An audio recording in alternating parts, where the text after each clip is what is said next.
안녕하세요. 전세미 기업사랑TV 북립입니다. 오늘은 저자 최재붕의 체인지9 책을 요약해 보았습니다. 새로운 문명에서는 말 하나, 행동 하나 모든 것이 투명하게 드러납니다. 호모 사피엔스 문명, 애프터 코로나 시대, 뉴노멀로 향하는 오늘날에는 이 키워드들이 인류의 니즈와 만나 새로운 의미와 방향성을 갖게 된 것입니다. 언택트 시대로 강제 이동할 수밖에 없었고, 이로 인해 디지털 문명의 전환은 선택의 문제가 아닌 생존의 문제가 되어버렸습니다. 이제 북리뷰를 시작하겠습니다.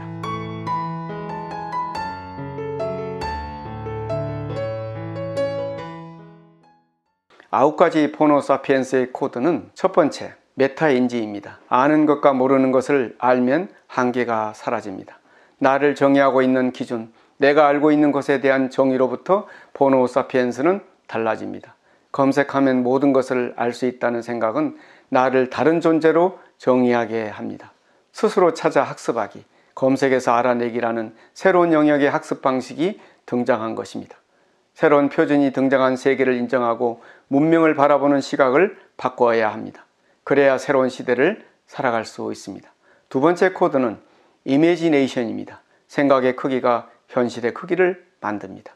내가 하는 모든 일은 메타인지에서 출발하는데 그라운드가 달라지니 상상력도 크게 달라지는 것이죠. 문제를 보는 관점조차 달라집니다. 달라진 상상력으로 인해 그 결과물 역시 완전히 달라집니다. 그래서 호모 사피엔스는 다른 세상을 창조합니다. 얼마나 많은 경험을 했느냐가 상상력의 폭을 결정합니다. 훌륭한 인재의 조건은 얼마나 많은 프로젝트를 직접 참여해서 수행해 보았는지에 따라 결정됩니다.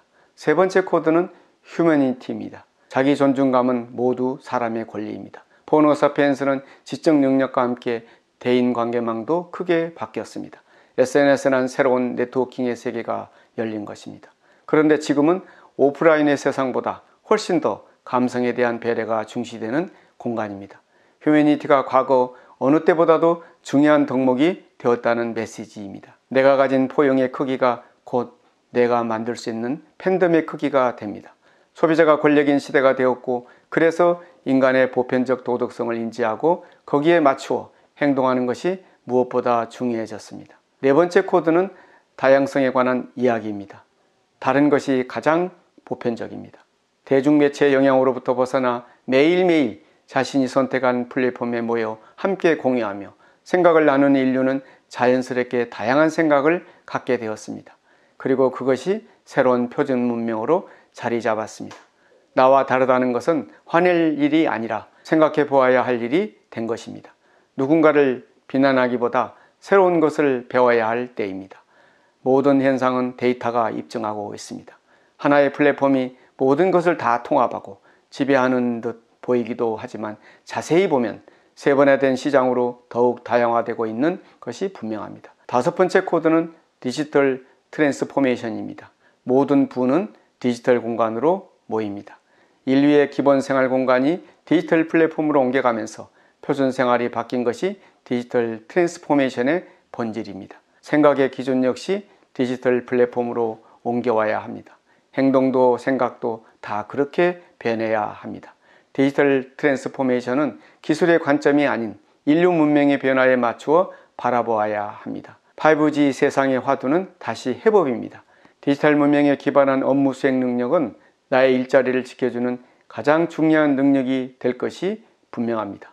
여섯 번째 코드는 애프터 코로나 시대 가장 필요한 회복 탄력성입니다. 냉정한 낙관주의자의 길을 가야 합니다. 인류의 표준이 바뀌면 실패 후 일어나기에 필요한 역량도 달라집니다. 더 많은 사람이 자주 실패할 수 있는 시대입니다. 실패의 위기를 기회로 전환하기에 꼭 갖춰야 할 역량이 회복 탄력성입니다. 큰 어려움이 닥쳤을 때 감정을 잘 조절하는 것과 더불어 정확하게 문제를 판단하고 개선책을 찾아야 합니다. 냉정하고 객관적으로 상황을 판단할 수 있는 원인 분석력입니다. 이때 필요한 것이 호모 사피엔스 문명이 표준이라는 확고한 기준입니다. 일곱 번째 코드는 실력입니다. 데이터가 한 사람의 모든 것을 증명합니다. 호모 사피엔스 시대에 가장 필요한 것은 학벌도 혈연도 지원도 아닌 실력입니다. 모든 권력이 소비자의 손끝으로 옮겨가며 나타나는 현상입니다. 소비자의 자발적 선택을 만들어낼 수 있다면 그것이 곧 진정한 실력입니다. 제대로 된 실력을 갖추려면 내 마음의 기준을 바꾸고 배울 자세를 갖추어야 합니다. 팬덤을 만들려면 디테일이 뛰어나야 합니다. 내가 하고 싶은 것이 무엇인지를 찾을 때도 과거의 관습에 얽매일 필요가 없습니다. 8번째 코드는 실력의 가늠자인 팬덤입니다. 가장 큰 권력의 지지를 받습니다. 이 시대 소비자들이 스스로 만드는 자발적 팬덤은 막강한 권력이 됩니다. 아미가 BTS를 만들어냈듯이 자본이 아니라 팬덤이 권력이 되는 시대, 기술이 아니라 팬덤을 만드는 기술이 새로운 가치의 기준이 되는 시대입니다. 디지털 플랫폼에서의 팬덤은 소비자의 경험에 의해 확산됩니다.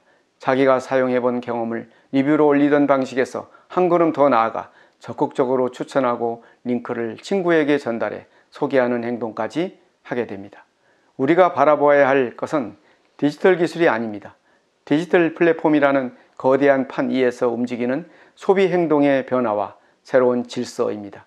마지막 코드는 호모 사피엔스 문명의 가장 중요한 덕목인 진정성입니다. 누구나 볼 수 있는 투명한 시대를 살고 있습니다. 개인 간의 관계도, 직장 내 인간관계도, 기업과 소비자의 관계도, 유튜버와 구독자의 관계도 모두 진정성이 생명입니다. 그래서 항상 호모 사피엔스 시대를 슬기롭게 살아내려면 진정성이 내 마음에 녹아 있어야 합니다. 기업 문화에도 녹아 있어야 합니다. 호모 사피엔스 문명이 자리를 잡아갈수록 진정성은 더욱 강력한 무기가 될 것입니다. 그만큼 중요하고 오래 지속해야 하는 덕목입니다. 우리가 해야 할 일은 새로운 표준에 맞추어 내 생각을 바꾸고 애프터 코로나라는 혁명의 시대에 맞는 새로운 도전을 시작하는 일입니다. 다시 세워지는 생각의 기준, 즉 그들의 새로운 언어인 호모 사피엔스 코드를 알아야 합니다. 그 코드를 이해하고 우리 삶에 적용해 변화해야 합니다. 오늘 전샘의 북리뷰를 마치겠습니다. 감사합니다.